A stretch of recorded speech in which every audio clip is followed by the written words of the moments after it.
Good afternoon. I'm Liza Burby, a senior adjunct professor in the communications department and faculty advisor to our student newspaper, the Delphian. I'm also the author of over 40 nonfiction books, but today I serve as your moderator. It is my great pleasure to welcome you to our program, Great Minds and Great Conversations. This afternoon, we'll be listening in on a conversation between Emmy Award-winning author and alumnus Scott James and Christine Riordan, president of Adelphi University, an author in her own right.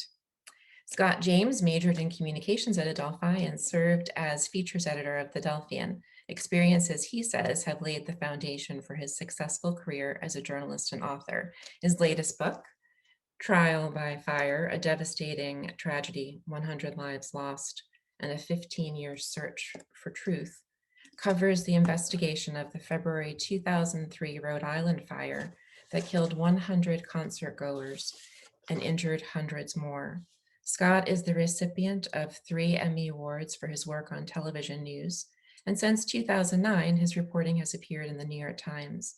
He is also the author of 2 best-selling novels, Soma and The Sower, written under the pen name Kemble Scott.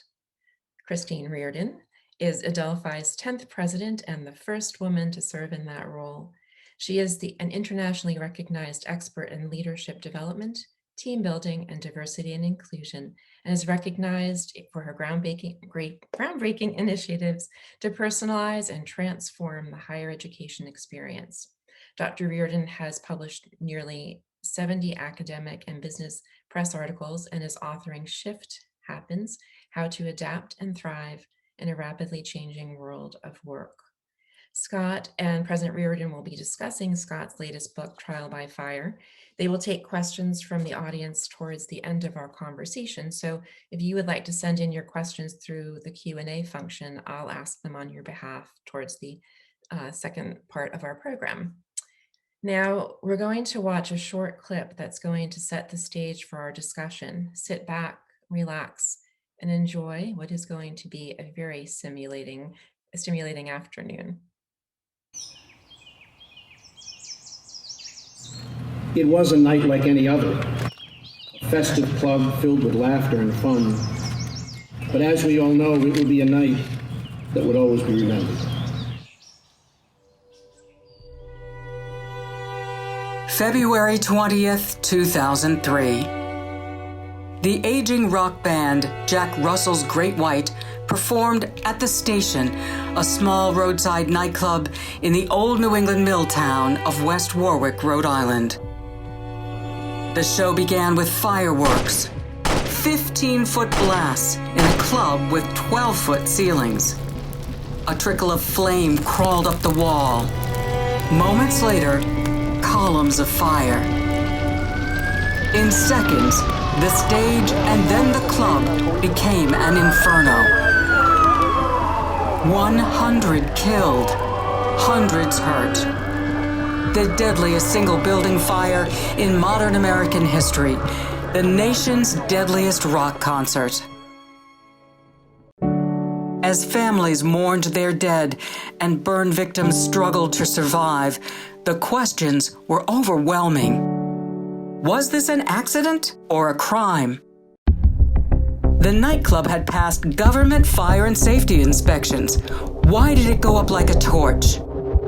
Jack Russell and Great White claimed they had permission for fireworks at their shows and had no clue they were dangerous. A federal investigation recreated the disaster in a lab and showed deadly black smoke took the lives of those inside just 90 seconds after the fire started. No time for everyone to escape. Were there too many in the club? In the panic, there was a stampede toward one exit, causing a bottleneck. Why not use the other 3 exits? The government pointed fingers and filed criminal charges, but those accused did not include Jack Russell and his bandmates. For survivors and families struggling to recover, there seemed to be no justice. And in the end, there were never any trials, not criminal, not civil. That meant the government's version of events was never vetted in court. People think that the legal system is a search for the truth, and it is not. It's a search for a result. A result that left unanswered questions. See, the story of the station nightclub fire is the story of loss, but it is also the story of the triumph of the human spirit. First responders rushing to the scene, strangers risking their own lives to pull each other out of the smoke.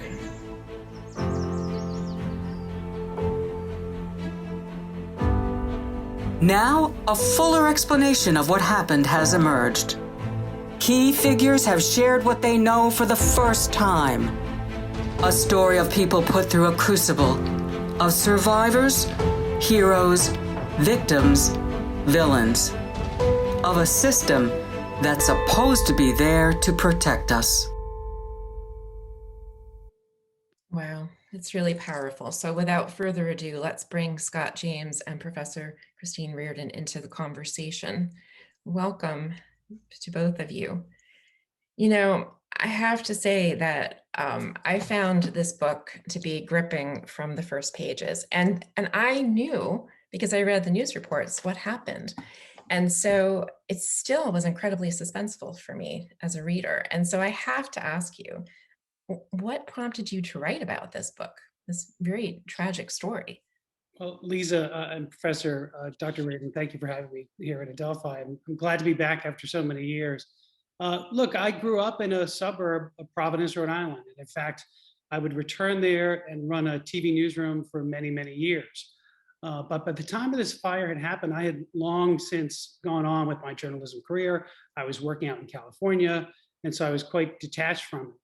But when I would return home to see my family who were still there, I would hear these questions, and people thought there had never been justice.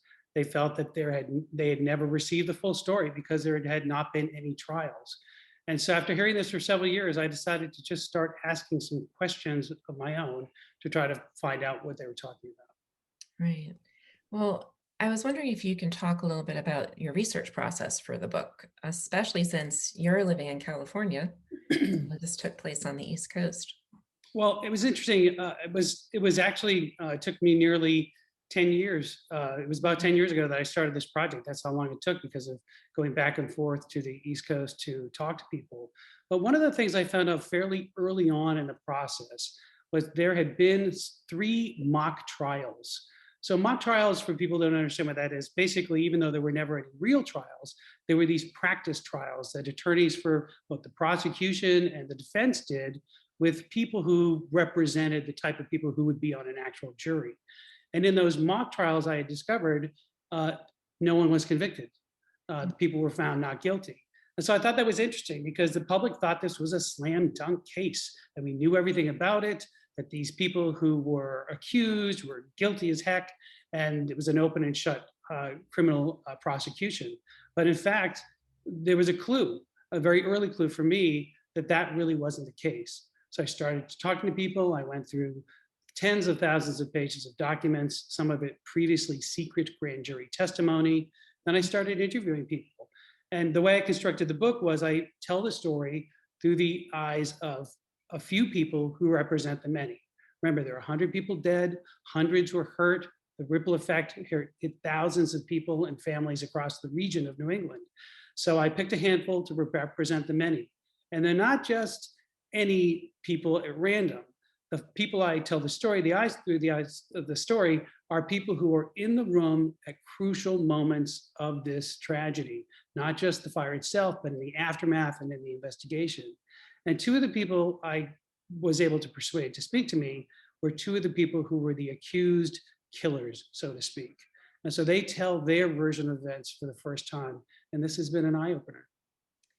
You know, so one of these people, the Riordan brother, he was somebody that you knew, right? You had worked with him. He was a former reporter at the news station that you served as news editor.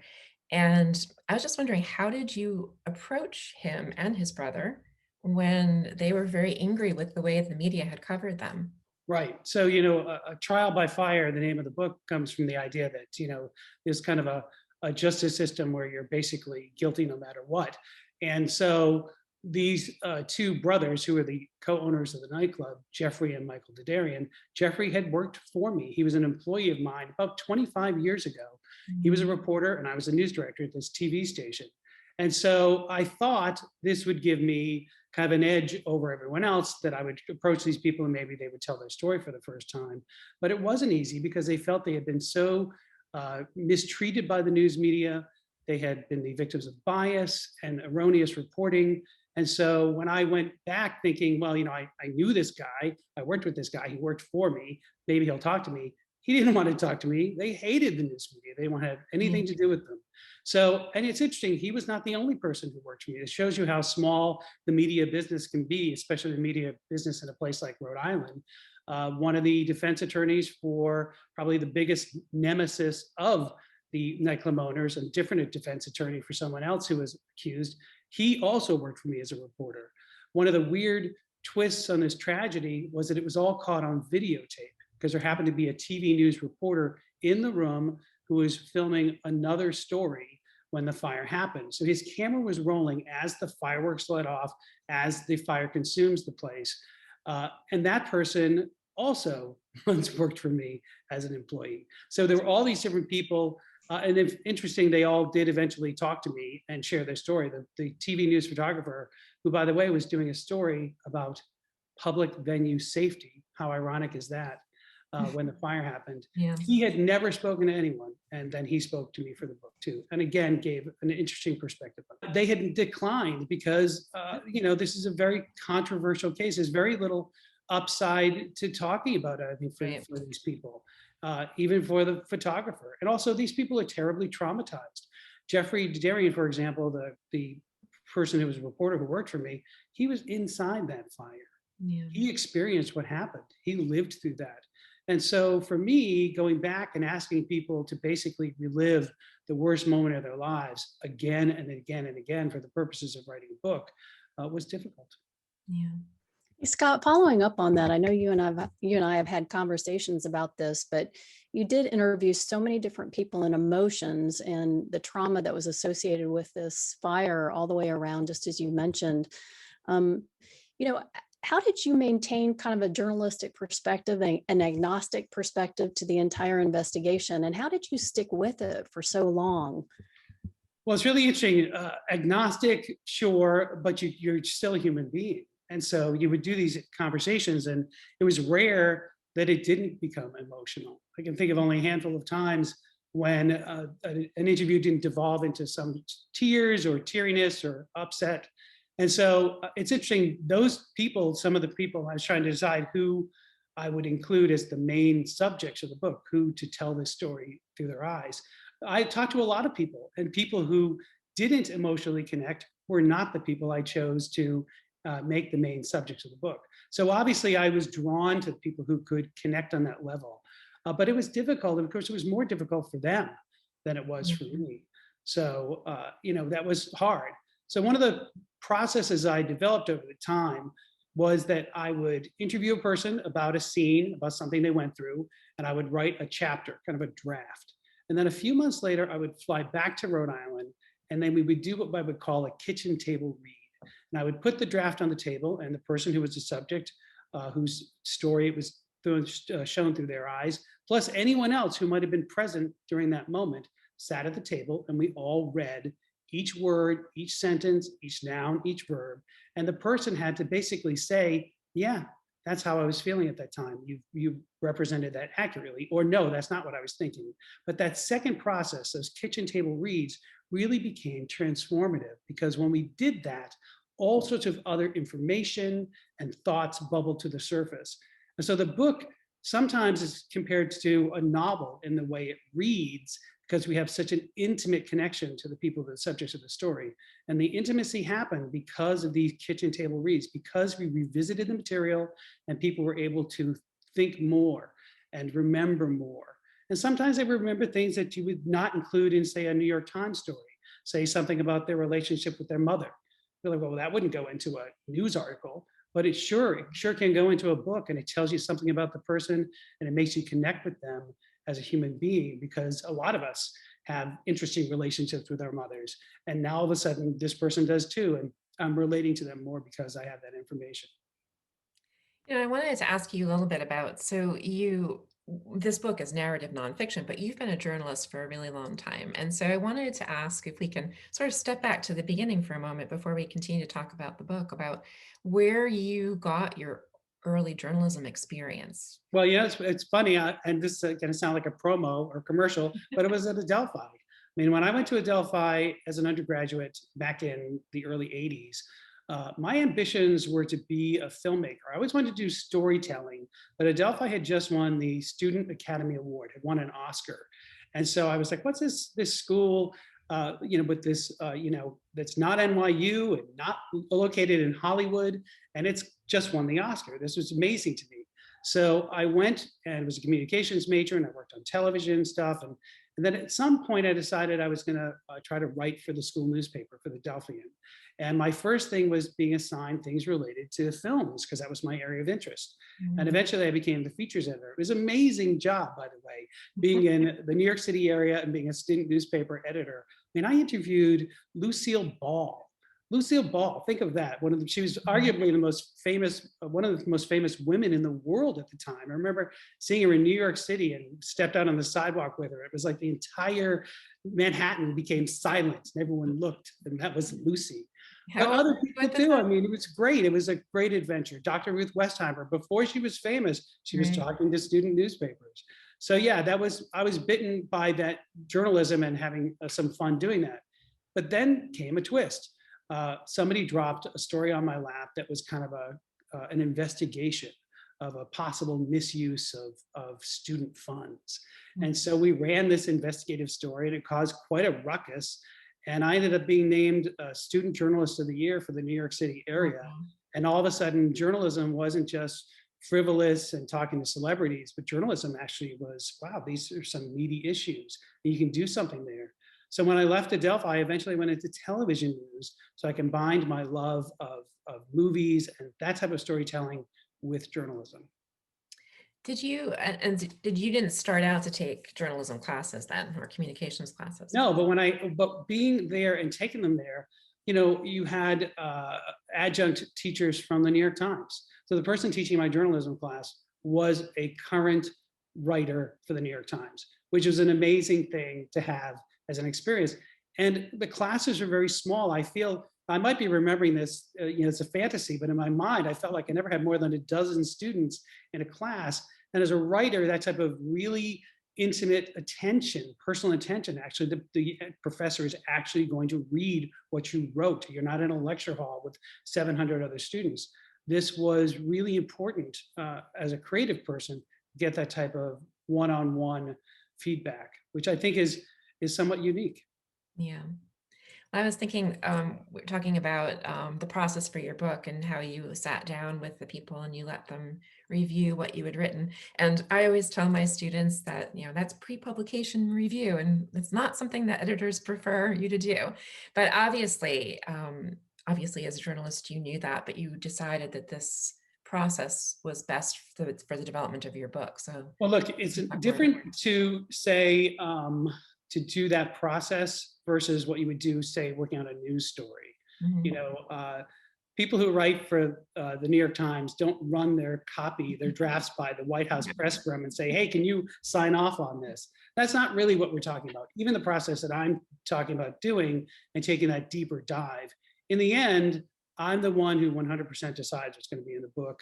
And in fact, when the book came out, people were quite surprised to see the information that bubbled to the surface through the reporting that I did. So no, nobody had final approval on anything except for me, and of course, the lawyers and editors at St. Martin's, who looked at this very vigorously, as you can imagine. Yeah.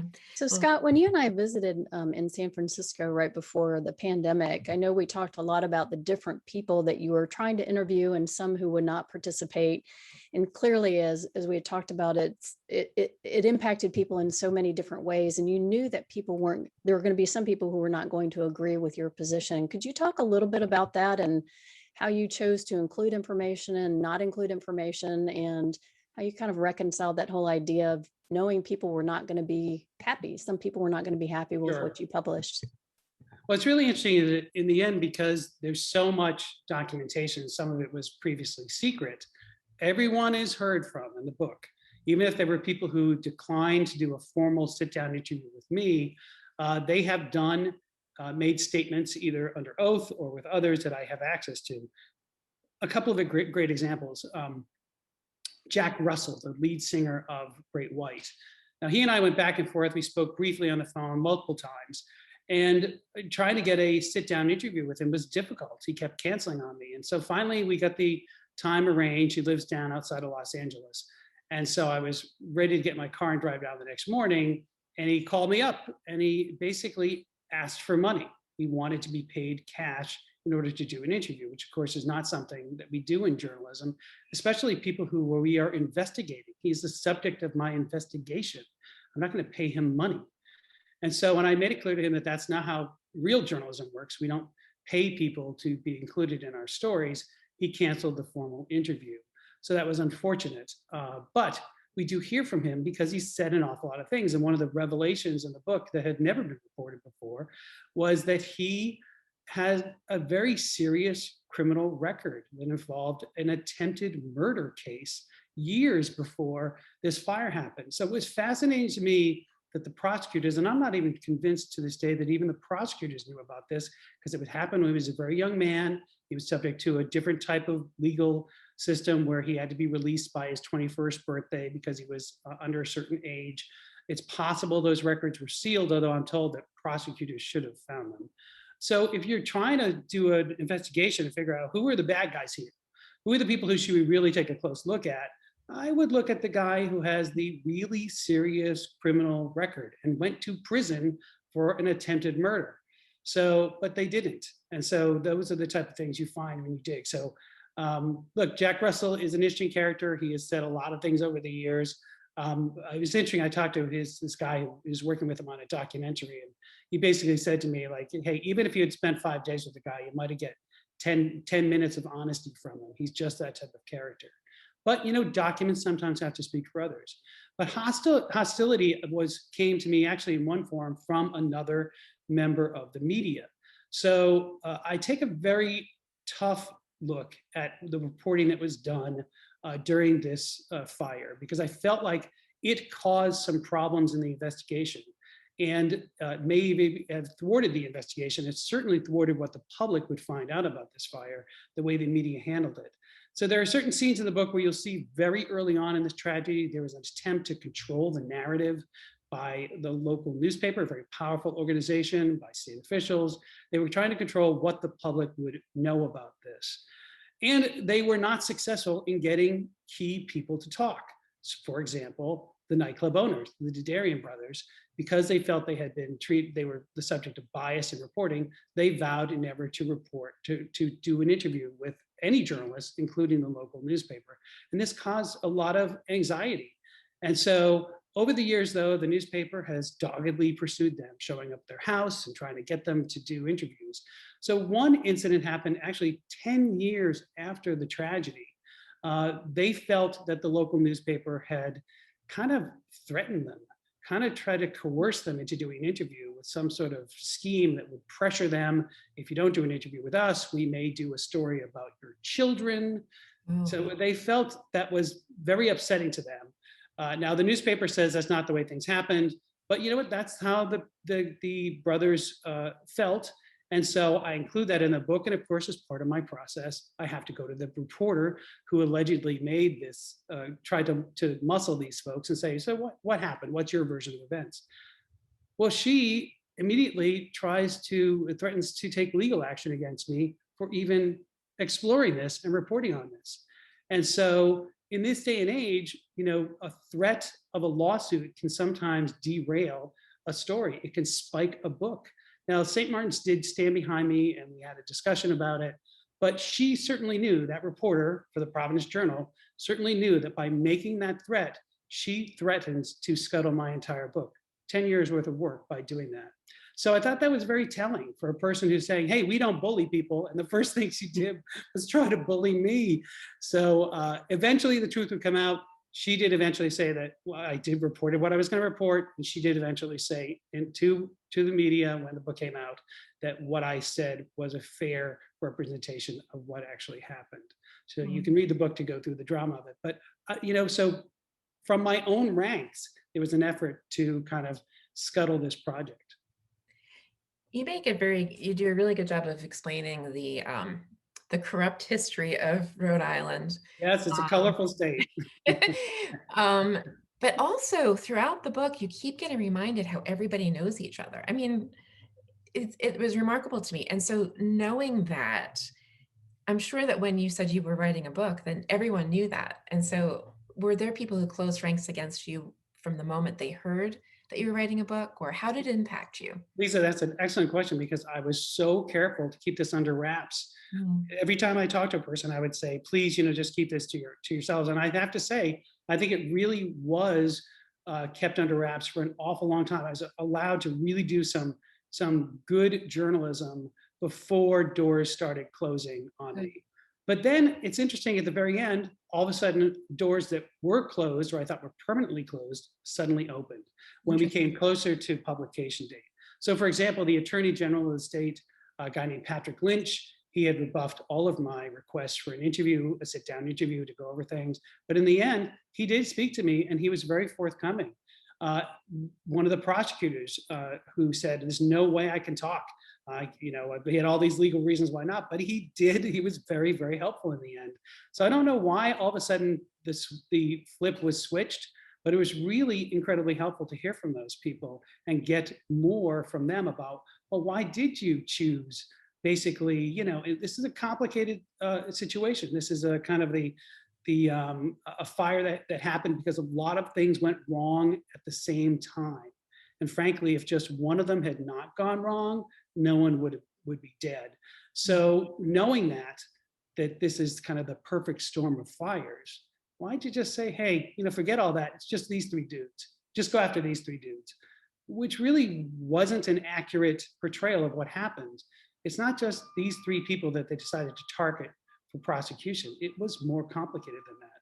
And so I wanted to explore that. And they were really, really helpful in explaining that to me. I was wondering, a lot of this is hard, what you've written about. You've done a very good job of not, you just treat it very matter-of-factly, but you had to go through it. So I'm wondering how you took care of yourself when you were interviewing people who had been injured in terrible ways and had lost people that they love and are still impacted, I'm sure, financially as well as in their health. Yeah, it's interesting. People were so generous with me with their time. But, even people who were not main subjects of the book, it was very difficult to revisit these times. And I think of one example where I had to do what I call a fact check. Basically, I had several pages of a chapter that I needed somebody who I knew was present just to read it with me and just make sure, is this person accurate? Is there anything mistake here? And at the end of that, what I thought was going to be a simple fact-checking few minutes, 3 hours later, this person was reduced to a puddle on the floor. And I'm thinking, wow, those are the days you say, why am I doing this exactly? Because even something that you thought was going to be just a casual conversation becomes very emotional. So certainly there were days when you do question, why am I doing this? Since it seems to hurt an awful lot of people to even talk about it. But I will say this, in the United States of America, in this day and age, we should not have a criminal case, where 100 people are dead and the public doesn't fully have command of the facts. And I believe that in this case, we had a lot of very powerful institutions that failed these poor people. A lot of them simultaneously. We're talking about out-of-date fire codes, inspections that were done that, this is a building that was given an all okay safety rating, and it was not okay. It was a death trap and people died. In the aftermath, because we took this prosecution and we basically said, don't look at any of that, just look at these three guys, it's a problem. I believe that there's a direct correlation between the fact that this case was not handled adequately in Rhode Island to other tragedies that happened since then. Out here in Oakland, a few years ago, we had something called the Ghost Ship Fire. 36 people were killed in a fire. in a party place. So circumstances are different, but the place had no sprinklers. Neither did the nightclub in Rhode Island. Why do we have buildings that have no sprinklers, but they can host events for hundreds of people? The place in Oakland, not inspected. Well, wow, it was not properly. So had we addressed these situations very seriously in Rhode Island, I believe we would not have had the ghost ship fire in Oakland. But we didn't. Instead, we did this thing like say, just look at these guys. Look at these guys and what they did, and let's not look at the rest of it. There's a scene in, well, it's not a scene, it's reporting in your book of a meeting that takes place with a large number of survivors and their family. And they're all in this room that has no egress, just one, and all the windows are nailed shut. Right. And as I was reading, I started to feel a little panicky. Like, I can't imagine, first of all, how brave they were to even go in a room, but it's changed their lives. Now, every time they go in a room, they're probably looking for sprinkler systems, but they shouldn't have to. It should Well, just. I think, look, I think it's smart. If you read this book, one of the takeaways should be that when you go out to a public place, take a look where the exits are, whether it's a movie theater or a restaurant or even a big event. I know we haven't done big events in more than a year now, but we will be doing them again soon. And, I noticed I went to a concert a year ago, December, and I had written this book. It was about to come out in the following year. And I was looking, saying, boy, if something goes wrong, we're all dead. There are not enough exits here. Went to a concert, a stadium concert up in Foxborough, Massachusetts. And I'm looking down, I'm thinking, there's no way I have the 7 square feet that by law I'm supposed to have. I know this is the law because I just wrote this book. There's no way I have 7 square feet to myself. So yeah, question these things, come up with a plan with your friends, a rendezvous point where you're gonna meet up afterwards if you have to make a hasty exit. We need to look at these things, and this book is a real good reminder of that. Well, I have to tell you, Scott, after you and I met in February last year, I went to an indoor track meet in Boston, and I did exactly that. I was looking around. There were thousands and thousands of people in it, and I started finding myself after our conversation looking for all of the exits, and it raised my awareness tremendously. I wanted to ask you a question. So this book, in many cases, it's an amazing read from just the investigation standpoint. And it's a fast read because of just the narrative approach that you took. And it really seems to be a combination of multiple parts of your career, your fiction writing, as well as, your investigative journalism. Could you just talk a little bit about how you combined all of those elements into this particular book and how it ended up in the form that it is? Because it's a fantastic read from a writing standpoint and an eye-opening read from an investigation standpoint. Well, that's very kind of you to say. Look, we are the accumulation of our experiences. And so I think that after I started writing for the New York Times, starting in 2009, I dropped out of journalism, basically, and I had been writing some novels. And it's an odd story how that happened, that they contacted me and asked me if I wanted to do basically a weekly column based on the San Francisco Bay Area for a version of the newspaper they were publishing out in California. It all goes online on the same site, but people, back in the day, people might remember that we used to have very customized versions of our newspapers based on where we lived. There would be a Long Island edition of the New York Times, right? And so the New York Times experimented with a California edition of the New York Times that had special printed pages that only people out here got. Now, again, on the website, everybody saw everything the same, but that was an experiment. So they asked me to do that. So, I dropped out of journalism and was doing writing novels. Journalism is a hard profession. The joke is, the hours are long, the pay is terrible, and the pressure is intense. On the other hand, everyone hates you. And so, journalism is not, there's parts of it, they're not appealing. So I was happily not in journalism anymore when the New York Times contacted me and asked me to do this. And when they did that, of course, the bug was bitten all over again. And I was just so enamored with my old profession. And at some point I thought, I should do something more because I have this incredible platform and I'm having this incredible experience.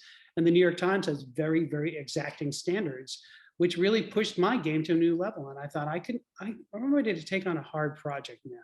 So I'd written these novels And what does that have to do with journalism? Except that I had written some books. And so the process of writing a book, Act 1, Act 2, Act 3, was demystified for me because I had done it twice. And so I thought I wanted to look into this based on the premise I told you before about people telling me that there were unanswered questions. And then at some point I realized it wasn't a long magazine article.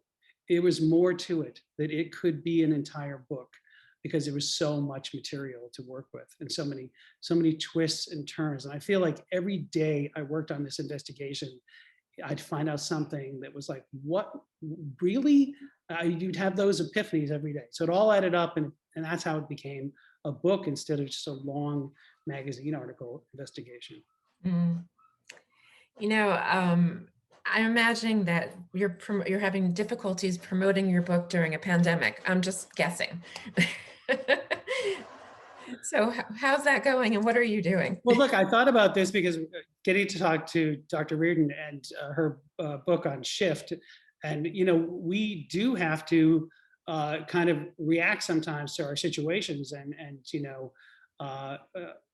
what is it? Adversity is a necessity, the mother of invention. I mean, some of that has happened now. So when you traditionally do a book, and this is what happened with my first two books, my first two novels, is, for somebody like me who, especially then just starting out, I didn't have any sort of platform whatsoever, you really are part of a community, often involving independent booksellers, and you make the rounds, you go and speak to groups. You're basically hand selling the book, and people are hand selling it on your behalf. And so you get out there, you meet people, you have conversations, you make that connection.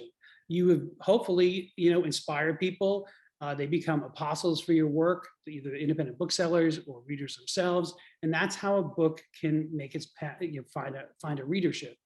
Well, all of that was gone with the pandemic. I mean, I did not expect to be launching this book in a plague year when all of the traditional methods for launching a book were gone. Now, look, independent booksellers have tried to jump on the Zoom bandwagon and try to do virtual events, but they really struggled to even survive. They had other priorities last year, and those relationships that they had with independent authors like myself were not going to be the same.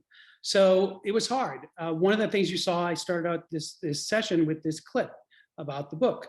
So one of the things I realized quickly was that we're going to be basically not in person for a while. We're going to be basically on a screen. Oh, a screen is like television. I used to work in television. Maybe I should make some television if we're going to do television. So instead of just being a talking head 100% of the time, I developed that little kind of short documentary about the station fire as a setup for my conversation. So let's do some visuals. You also have to look at social media. I think that we've been doing that, of course, for years. Authors have been doing that and trying to find audiences that way. Now it's kind of the only way to find an audience because everyone's stuck in their home. So this is, we talk about a shift. We've seen one. I think some of these techniques that we've developed now, we might be able to apply going forward in the future. There are some lessons that we've learned by doing things this way. But I do think I'm ready to get back to the old ecosystem of being in person and talking to people. I think with a book like this, especially what's been difficult is not being able to be in Rhode Island. Now I have an event coming up in a week where I'll be at Cranston Public Library, Cranston, Rhode Island, but it's virtual. I can't be there in person. Yeah. And I think that's hard. I'd like to talk to people in person. I want people to come up to me and feel free to ask me questions, and feel free to ask me the hard questions. Some people disagree or find parts of the book disagreeable. I want them to be able to express that. I want to discuss it with them. I want to hear what their concerns are. There's a lot of people who never want to hear from those nightclub owners. They would like them to be silent forever. They don't like the fact that they now had told their version of events. Well, let's talk about that. I want to hear about that and why they believe that, we shouldn't have the whole story here. It's a good discussion, and I want to have that in person. Scott, are you finding that people are reaching out to you by email or Yes. through social media in that regard, in the absence of being able to be together in person? I agree with you. It's always nice when you can go after an event and chat with an author or something to that effect, but are you still getting those connections virtually? I would say that on average, I'm spending 3 hours a day on social media. And this is responding to people, acknowledging people. If people are going to, like something of mine or comment on it, I will respond to them. This week, there was a woman who wrote a very thoughtful review and a critical review of the book on Goodreads. Now, she was going to be at that concert that night, so she's a local person, and she had very strong feelings. She had what she disagreed about with the book was the fact that we heard from the nightclub owners. And so, but she gave the book 4 stars, even after she disagreed with the fact that these guys were able to tell their story for the first time. So I engaged her and I thanked her and I told her I appreciated the fact that it was a difficult read for her and that she disagreed with some of it. But I appreciated the fact that she took the time to write her thoughts down and share them with people. That was really nice of her to do that. And so those exchanges, now you have to do them online instead of doing them in person. I wanted to speak with both of you about the writing process, Dr. Riordan and Scott, because you both work full-time with pretty busy jobs. So I'm just wondering if there are any challenges to writing a book while working full-time that you can talk about with us. I want to hear that from President Riordan, because she works much more full-time than I do, certainly. Well, I have to admit it changed up a little bit with the pandemic. I mean, I kind of had this pattern where I would wake up at 4 a.m. and write from 4 to 7 a.m. And then weekends, I would always try to reserve for writing. And then once the pandemic hit, I had emergency management meetings every morning. So that kind of shuttered my daily writing pattern. I do think, and Scott may or may not agree with this, but I do think getting into a pattern of writing every day, whether you're purposefully writing on a chapter or you're just writing down some thoughts, it just gets you into that discipline and keeps it flowing a lot easier. So for me, if I can do something a little bit every day, then I find that when I need to sit down and really concentrate on a particular section of the book or writing a particular piece, it's much easier and faster for me. It's harder when I have to stop and then kind of dust off the cobwebs, after a few weeks or a few months of not writing. Well, I think that also you can, as a writer, and I'm sure you know this, you can get really brought down the rabbit hole of research. Mm-hmm. Oh my goodness. So I really separate the days that I'm researching versus the days that I'm writing. When I'm in a really good writing groove, I'm writing fresh material in the afternoon. I sleep on it. I have this weird theory that somehow your brain, works in the background while you're sleeping to fix all your problems that you created when you're writing. Wake up the next morning, rewrite everything I wrote from the previous afternoon, take a break for lunch or to work out or something, and then start on fresh in the afternoon. So that's my process. But I will say this, when I get to the finished product, like whole chapters or the whole book, I do really recommend finding a way to disconnect. One of the things that I did with this particular book was, people know about cruise ships. Remember cruise ships? We used to have cruise ships. Mm-hmm. Well, twice a year, they have to do these repositioning cruises where they go across the Atlantic and they have to go really slow because they only have so much fuel. So crossing the Atlantic, can take like 4 or 5 days. But with these repositionings, these ships, it's like 2 weeks. And there's no stopping and there is nothing to do. I've done this multiple times with books. I've gone on one of these repositioning crossings and kind of just sit and wrote and rewrote. But this is when you have the book itself and you just do it over and over again. Why a cruise? Because you don't have to make your meal. You don't have to do anything. Everything is taken care of for you. So you just can sit there and write. It's such an odd thing too, because, I oftentimes, even though I'm a person of a certain age, I'm often the youngest person on these trips because let's face it, who has time to take 2 weeks and just go across the ocean? Most of the people are senior citizens. They'll come up to you and they'll practically poke you to say, what are you doing? Why are you on your laptop in the middle of the ocean? But when there's nothing else to do, that's a great way to concentrate. I'll keep that in mind.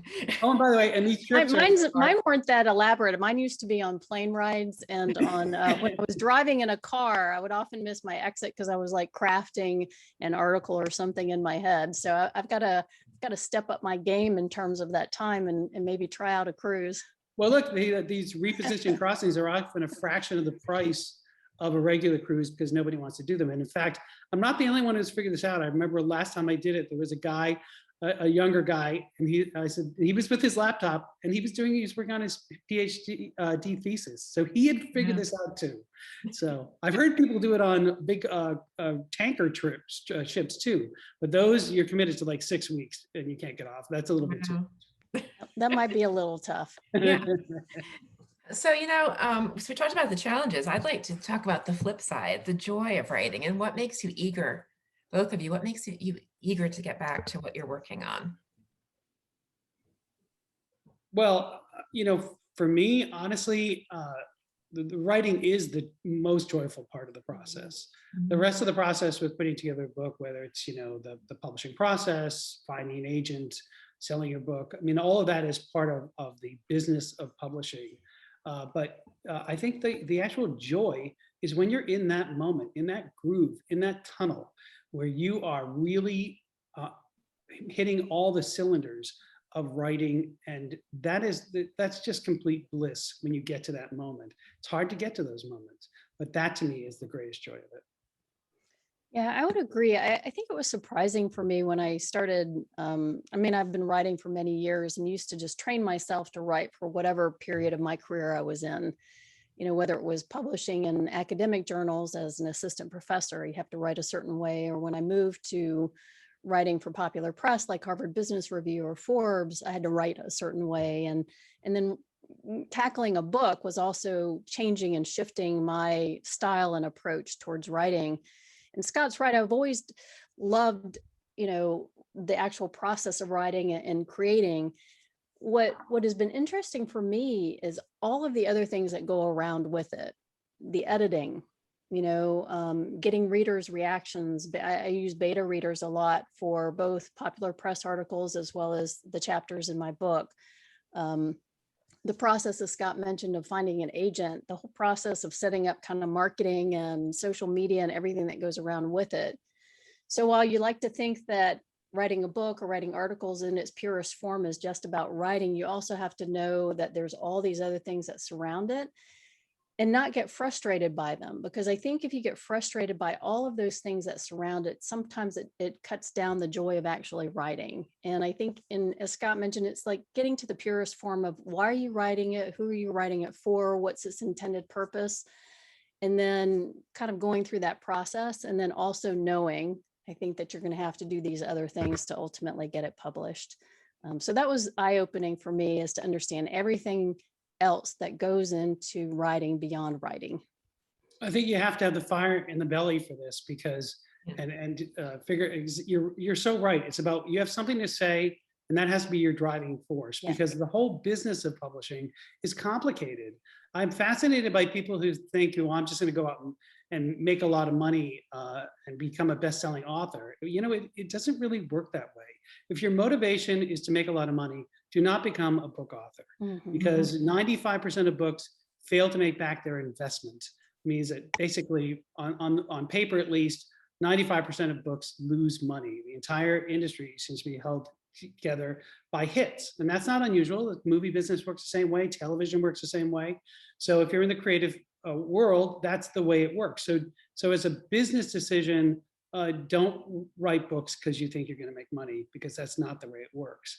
Now, when you do finally get a book out, then there does become this pressure that Dr. Riordan talked about you've got to market it, you've got to put yourself out there. And all of that may be antithetical to the way writers are. Writers tend to be quite introverted. They like being on the keyboard. They like that time in that tunnel, focusing and reaching that moment.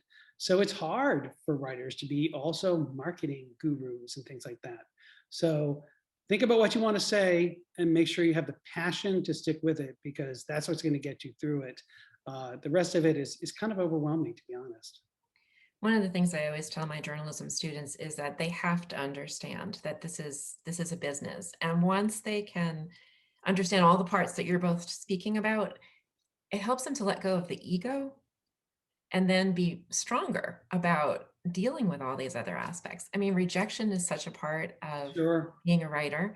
And if you can't handle that, it's going to be really hard. So understanding that it's a business, as you've both described, I just think gives you more inner power to handle all the negative parts of it. Well, like the old saying is, you're not being rejected, you're not submitting. Everybody faces rejection in the creative field, creative arts of anything, and in the craft of journalism. It's just the way it works. That was fascinating. Somebody, a columnist for the New York Times recently, somebody was complaining about somebody who got an op-ed who they didn't think should have gotten an op-ed. And she just said, and this is a person who's like full-time working as a columnist, and she said, you don't have no idea how many times my ideas get rejected, and this is my job, and I'm on staff. Rejection is part of it. Yeah. Yeah, I would agree. I mean, I think it is a matter of, Lisa, as you mentioned, taking your ego out of it. I mean, I think early on as an academic, you get your academic articles rejected with pages and pages of all the things that are wrong with it. You get pretty thick skin at that point. But, I have had some really kind editors and people who have worked with me. And I always say to people who are interested in writing, find a small writing circle that you can work with, people who will just read your work and give you honest feedback, using beta readers, people who, are not necessarily invested with you, but are invested in helping you think about the topic that you may be speaking about and give you feedback, and step back from it and really kind of take it to heart and understand that, you're not going to necessarily incorporate everybody's suggestions associated with it, but it is going to give you a different perspective as a writer for how people are receiving what you're putting on paper. And having writing circles and having the beta readers kind of in your portfolio helps continue to bring joy to you in terms of whether you're getting that message out and what you're trying to accomplish. And I know, Scott, you use some of those same techniques. And I do. I think your advice is really on point here, but I think you have to, use beta readers to see if that what you're putting out is landing on the other end the way you intended.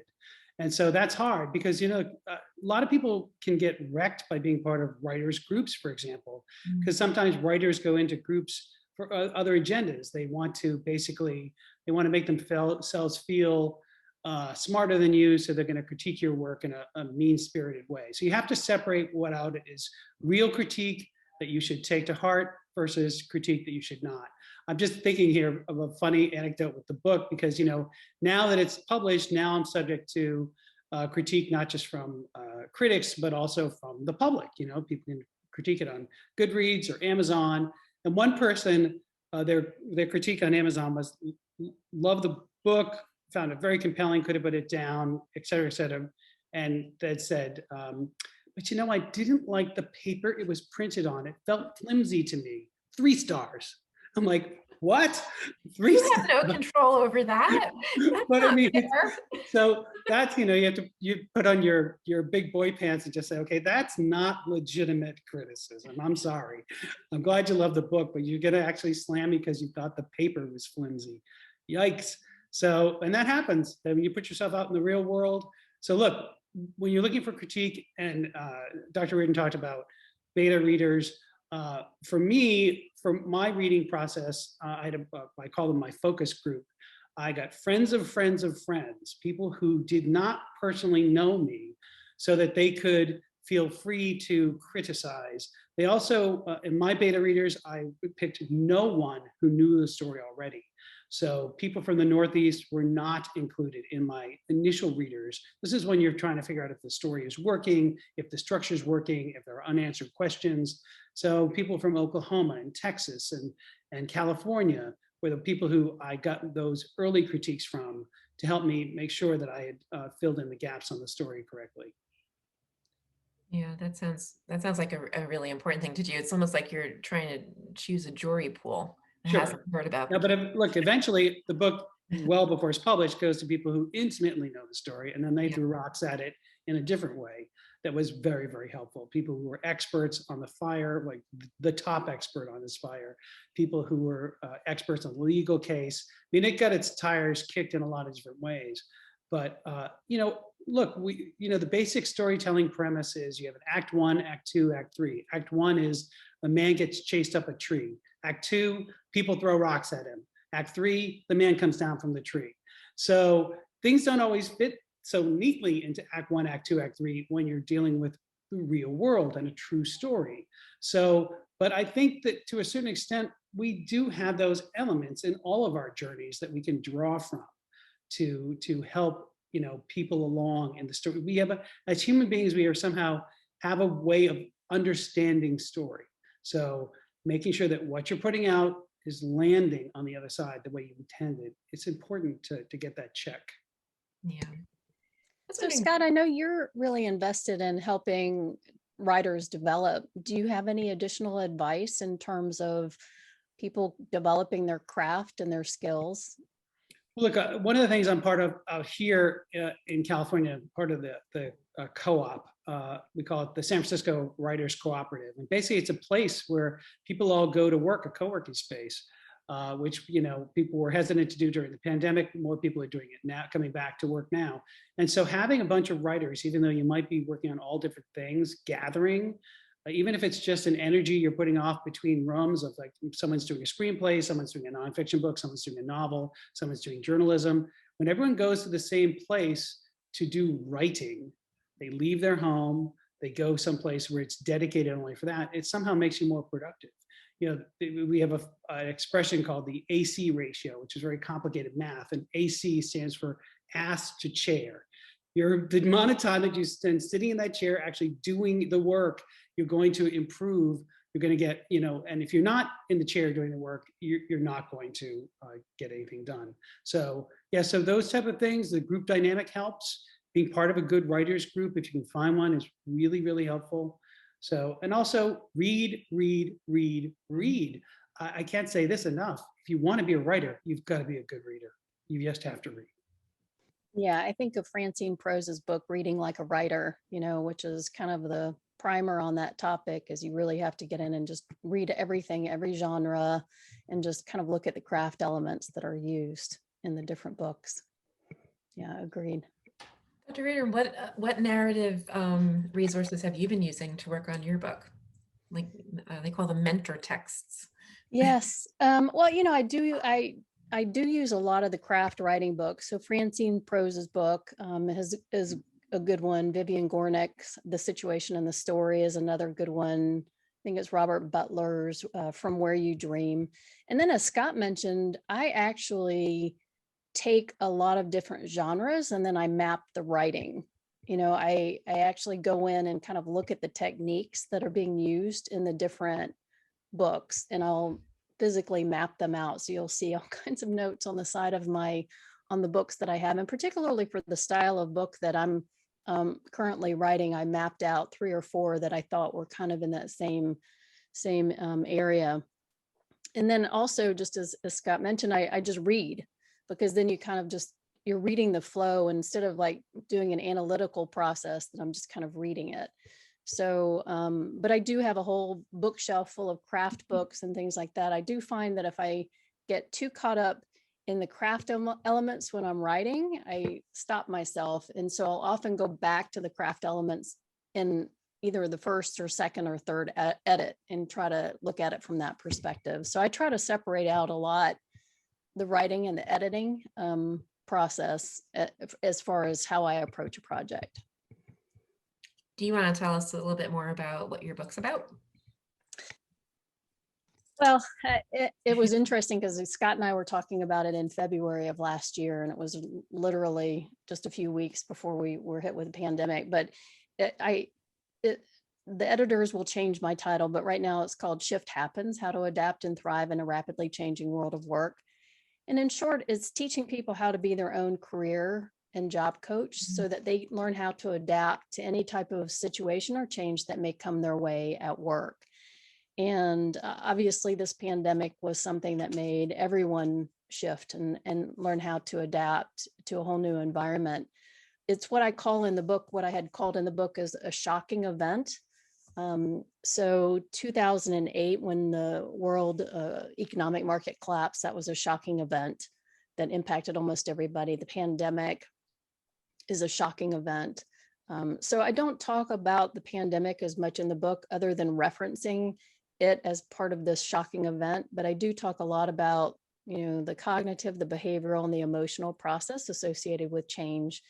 And then the traps people fall into, and then how you can kind of move away from those traps and succeed. So it's really kind of a self-help business book for people at all stages of their career. It sounds like it's very necessary as well. A lot of people tell me when they're going through the situations, they're like, I need to read your book now. So it's not been very hard to find beta readers.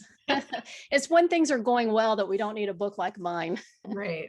Well, Dr. Riordan, do you think it's something innate in us that we are so industrious? And I don't know if this is a particularly American thing. I just heard a story yesterday about how that we're on pace now for having a record year of new businesses in the United States.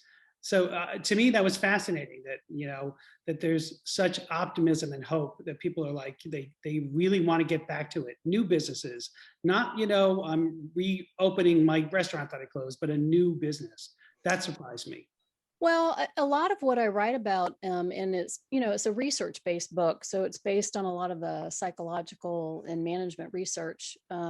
But oftentimes when things happen, like with a pandemic, a shock, you will often make a job or a career change because you start really thinking about what's important. And so it's not surprising that we're starting to see a lot of new ventures come out of this.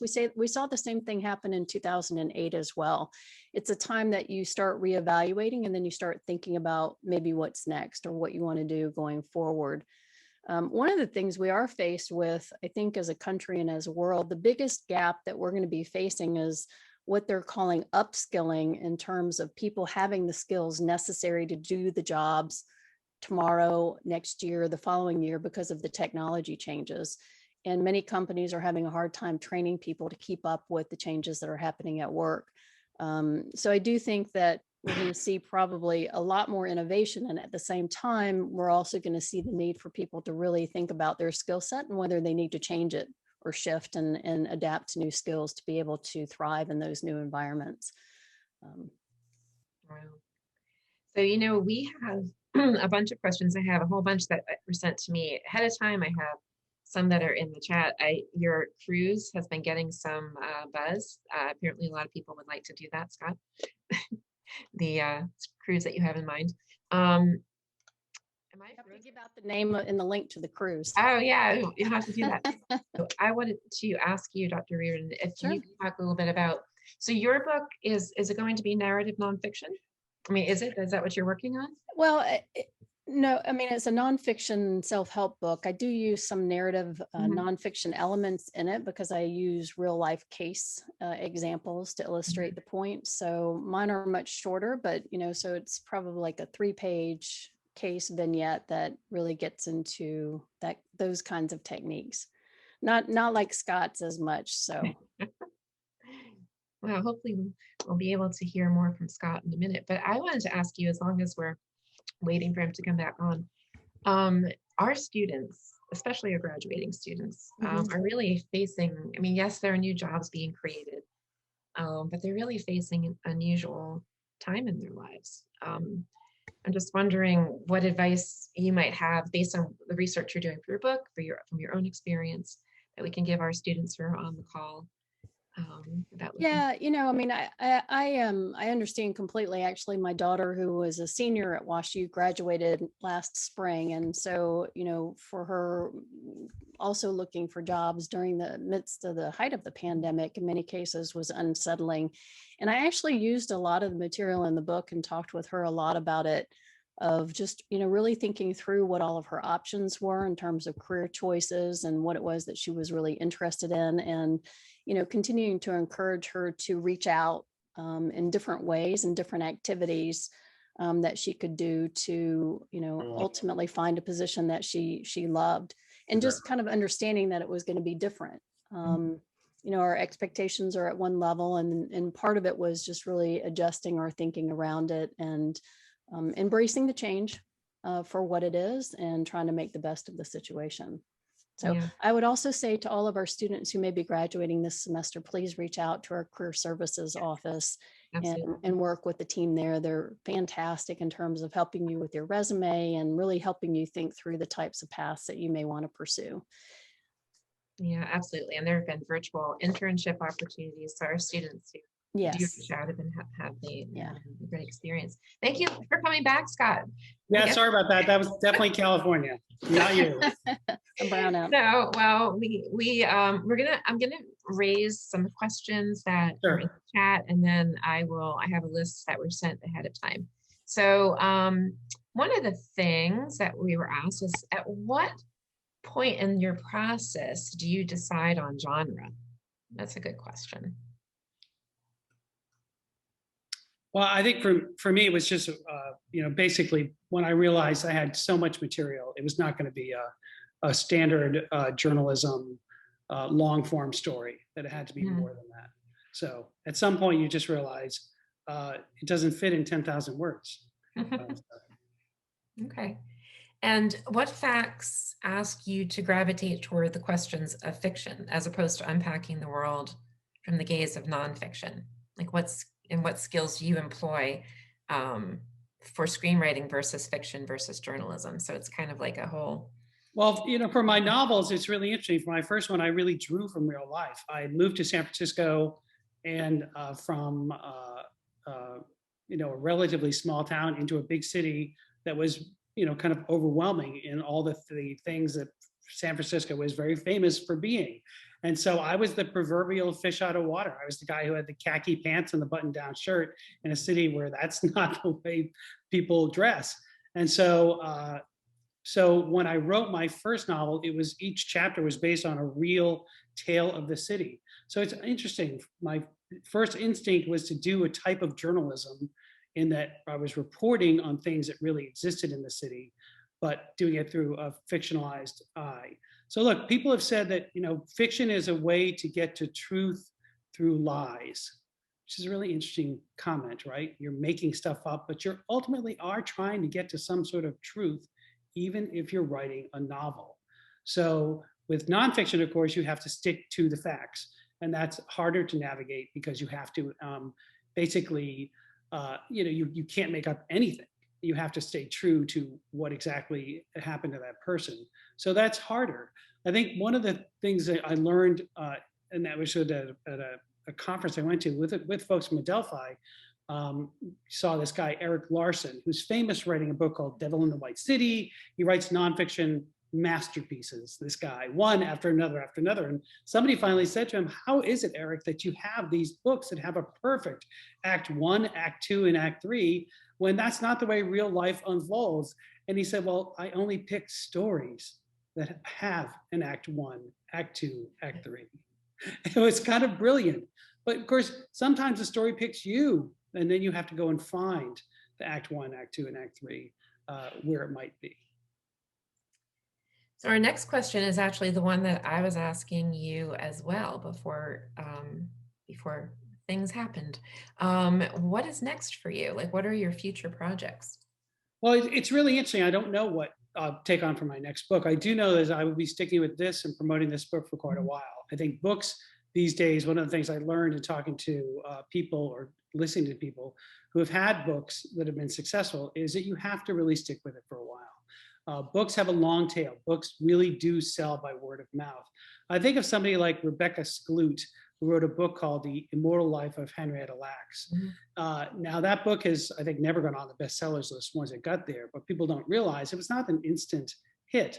She went around, she got in her car, she was a doctor, and she just drove from city to city and talked to like luncheons of doctors, because her book is about the HeLa cell, which is anyone who's in medicine knows is used for medical research.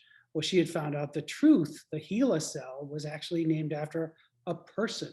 There's a whole intriguing story that comes from that. So she had an incredible story to tell to this group of community that was very, very interested. So in my version of reality, which got interrupted by the pandemic, is I would go and talk to firefighters. Because one of the things about this particular case is it is one of the most studied fires in the history of the United States. It is the one that if you are a firefighter or a fire inspector, you are required to become an expert in this fire. So it has a whole other story to it that has gone on. Now, why is this so studied? Well, first of all, it was a terrible tragedy, the deadliest one in modern American history, the deadliest single fire since modern fire codes were invented. So there's a story there already to talk about what went wrong. But because the fire was captured on videotape from the inside, we know second by second by second what happened, what went wrong, and how can we prevent this from happening in the future. So it is an incredible case. So one of the things I learned in bringing the book when it was finally finished around was to people who are in that world of investigating and fighting fires, this was a revelation to them. They have studied this, but they didn't know anything about the people, the stories, the connection. So I think that, I think the long tail for this book will be for me to talk to groups, firefighters, firehouses, and introduce the book that way, because it's meaningful to them in a totally different way than it's meaningful to typical readers. One of the questions we got is how frequently has this happened, and do you think it will happen again? I do think it will happen again. I think we did not learn the lessons. Of course, I'm hopeful that they'll learn the lessons by us talking about it with this book.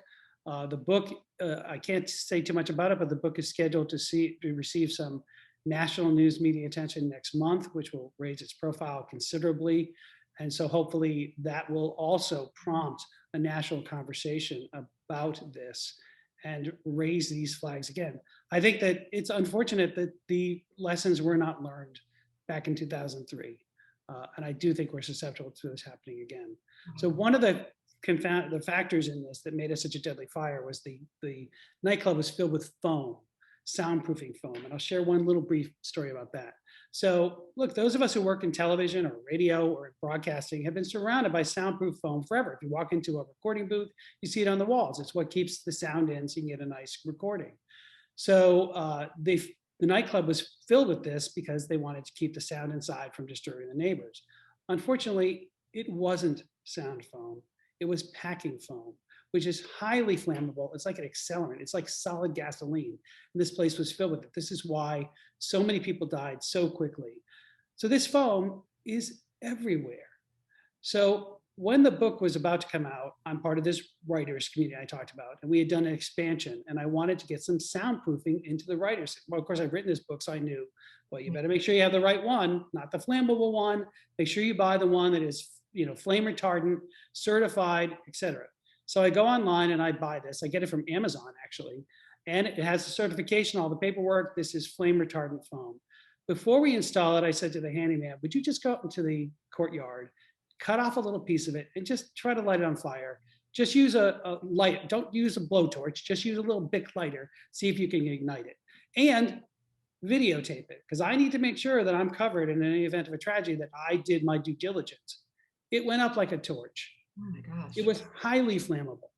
I took that videotape, I put it in a review on Amazon. I tried to contact Amazon, which is anyone who's tried to contact Amazon knows that's impossible, and put out the warning. Well, Amazon did react eventually. They took down the claim that the foam is flame retardant, but they're still selling it. They still sell it as for use in your home, around little Tommy's drum set, in your basement to keep the noise down. So this foam is everywhere, and it is still a danger, and people are not treating it seriously. Well, that's really terrifying. There was a moment in the book where you're talking about that if the fire inspector had only done what you just said, taken a bit of the foam and went out to the parking lot and lit it, it would have, these people might still be alive. And so that, I think there's no question they'd still be alive. Look, in other jurisdictions where they have more aggressive or complete fire inspections, there's a story that somebody did in Miami Beach. They have a big nightclub scene down in Miami Beach. They walk in, the inspectors, if they see anything like a new curtain, a new piece of furniture that they hadn't seen since their last inspection, you have to provide the paperwork that shows it's flame retardant. If not, they take a piece of it out in the parking lot and see if they can let it on fire. This is not a new thing. This is what people do. This is what a fire inspection is. And that did not happen there in Rhode Island. And it doesn't happen all over the place. Well, so one of the questions we got is, did this book and the answers you may or may not have gotten help the families at all to find peace and closure? I think there's a certain percentage of people who lost loved ones or who are survivors who wanted answers to their questions. Far more, though, I think that it's just, there's never going to be any closure. Closure is kind of an odd thing. I mean, at the end of the day, there's an empty bedroom in your house, or you just came back from putting flowers on a grave. None of that changes. And people think they can get closure. I think one of the great comments in the book came from the Attorney General, who's a somewhat controversial figure for the way he handled this case. But I think he really nailed it when he said, there is no closure for something like this. People think they're going to get it. They think that if somebody is convicted and they're sent to the death chamber, they're going to get closure. He says, there's no closure. There's no closure possible in something like this. At some point, though, and you see this in the stories of the people in the book, in particular people who were trapped in that fire, who lost loved ones, who somehow survived, you will learn through them how it is that they get to a place of where they can move forward. I wouldn't call it closure, though. I mean, it's always with them. Look, even the people, the nightclub owners, and one of them was in the fire, one of them was not. I don't think there's a day that goes by where they don't play the what if thing in their head. What if they had never bought that nightclub? What if they had never booked that band? What if? What if they'd never bought that phone? What should they have known that they should have done their own test? I mean, here's a person, a TV news reporter, who was one of the co-owners of the place. He's surrounded by that type of foam in every studio I ever worked in. Never thought of it as a sound foam, as a danger. Well, it wasn't sound foam, and how would we have known? So the what ifs never stop. There is never closure. This is a personal question. I was wondering how they are now, how the brothers are now. I mean, are they living their lives? They have moved forward with their lives. They have jobs, or regular jobs, not obviously Jeffrey Riordan no longer works in television news. So yeah, they have gone on with their lives, and they do have families and they have children. And I think that that was part of what made them go on, was that they had to go on for somebody other than themselves. And that's, you get that as a constant from people who have survived this. It's not so much about them. It's about family and supporting their families and just trying to somehow move forward for the sake of others. So I have some questions from some editors of the Delphian who could not be here because they're in class at the moment. But this is from our features editor, so somebody who was once in my old job. Your old job. Bianca wants to know, what do you feel is the ultimate goal for this book to accomplish? I think that, my ultimate goal, Bianca, is to basically raise awareness. This is what journalists do. We raise awareness, we raise questions. Our hope is that we would get a response, that perhaps we can revisit these inadequate fire codes. I mean, there's no reason why a building in 2021 that has people in it for events does not have sprinklers. Sprinklers are a technology that dates to the 1800s. This is not new. It's not, it's not even terribly complicated. So yeah, we need to do a better job in protecting the public. So that would be ultimately an incredible thing to happen if that were an outcome. She also wants to know if you feel that you've helped survivors to have a voice about what happened.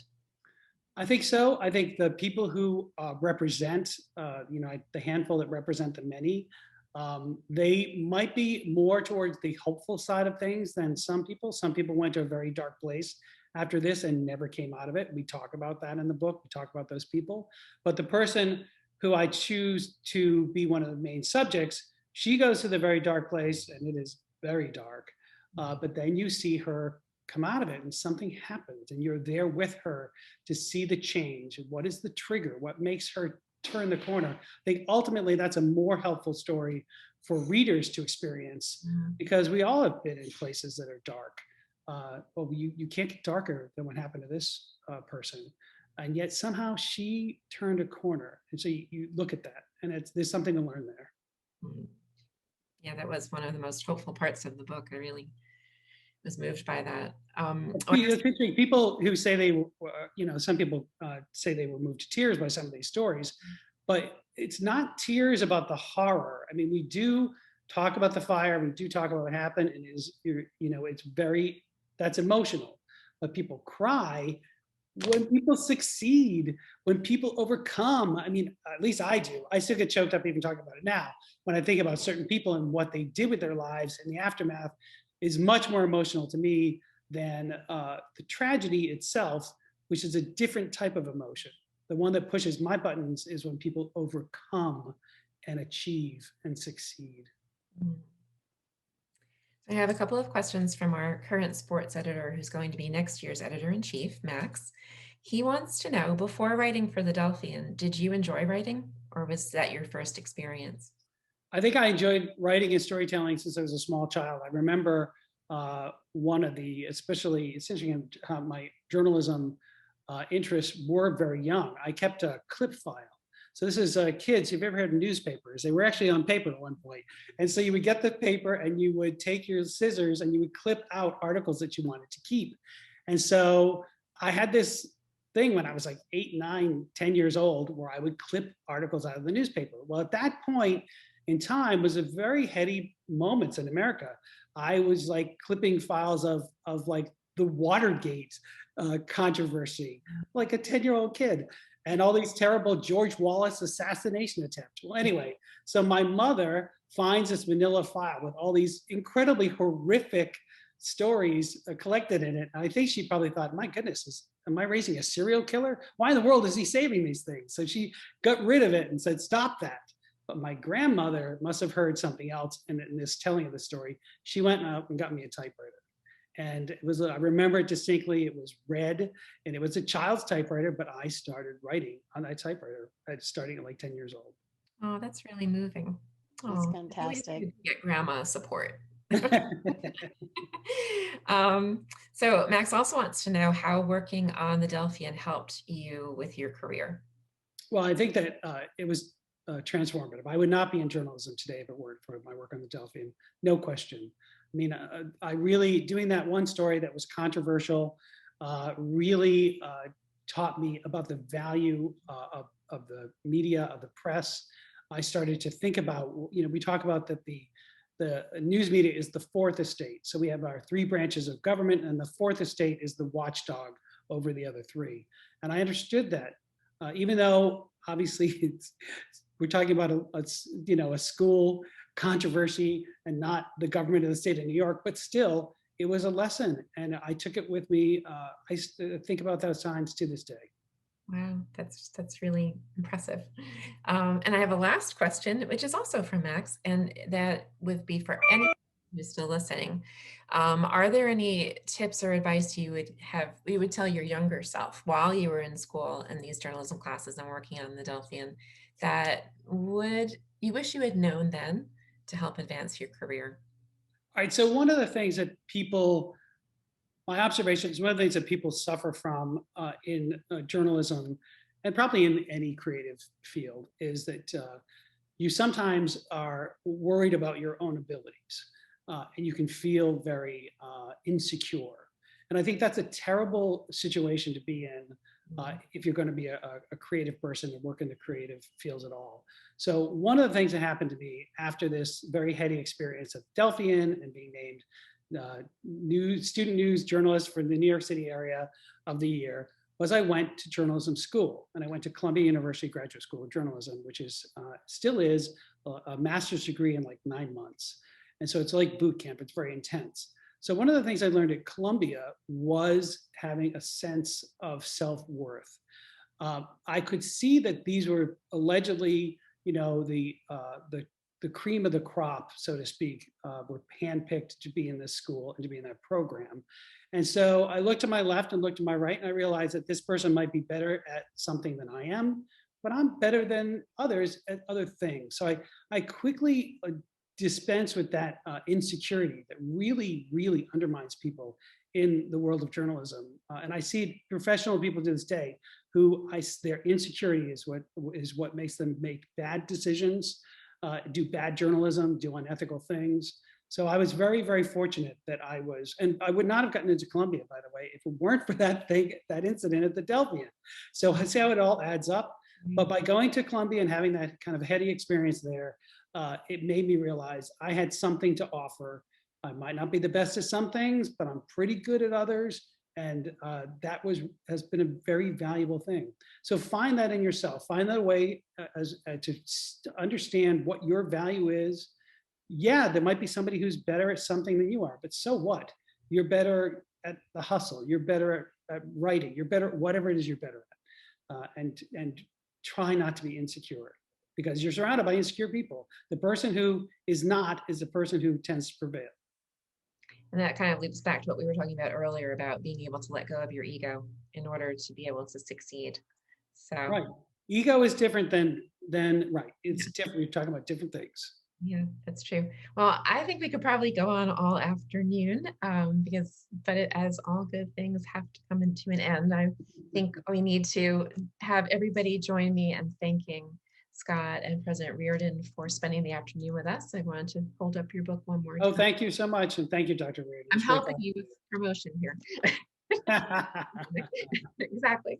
So thank you both, and good afternoon, everyone. Stay well and enjoy this beautiful spring day.